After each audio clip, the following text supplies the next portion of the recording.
Hi hello good morning అందరికీ. ఇప్పుడు ఎక్కువగా మనం ప్రపంచ దేశాలని వణికిస్తున్న వ్యాధి ఎంపాక్స్ వ్యాధి. ఇది ఎక్కువగా మనం ప్రపంచ దేశాల్లో చూస్తున్నాము. ఇప్పుడు ఎక్కువగా దేశ విదేశీయుల వాళ్ళు జర్నీ చేస్తూనే ఉంటారు కాబట్టి మనకు రావడానికైనా ఛాన్స్ ఉంటుంది. కాబట్టి మనం ముందే దీన్ని ఎలా అరికట్టవచ్చు అంటే ఫస్ట్గా మనం ఇమ్యూన్ సిస్టమ్ ఎక్కువగా మంచిగా పెట్టుకోవాలి. అంటే హైజీనిక్ ఫుడ్ తీసుకుంటూ ఉండాలి. పిల్లలకైనా కానీ మనకైనా కానీ ప్రోటీన్ ఫుడ్స్ తీసుకుంటూ ఉండాలి. మన ఇమ్యూనిటీ సిస్టమ్కైనా బాగుంటే అది వచ్చినా కూడా మనకు తొందరగా క్యూర్ అయిపోతుంది 5-6 డేస్లో. ఫస్ట్ మనకి ఇది వచ్చేటప్పుడు మనకు సూచనలు ఇచ్చేది హై ఫీవర్ వస్తుంది, బ్యాక్ పెయిన్, నెక్ పెయిన్ అలా ఉంటుంది. నెక్స్ట్ మనకి ఎక్కువగా హెడేక్ ఉంటుంది.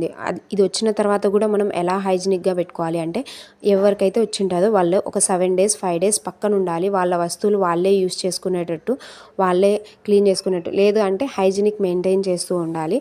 నెక్స్ట్ అది రాకముందే మనం ప్రివెంట్ చేయాలి అంటే ఫస్ట్ మనము ఎక్కువగా పిల్లలకి మంచి ఫుడ్ ఇస్తే ఇది రాకుండా ఉంటుంది.